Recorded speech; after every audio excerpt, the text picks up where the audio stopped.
இருக்கன் குடி அம்மா என்ன தாங்கி நீங்க நடத்த வேணும் தாய மாரியம்மா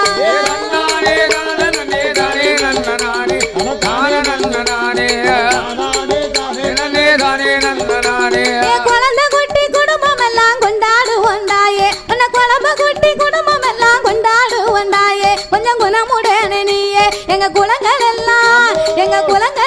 தாக்கவே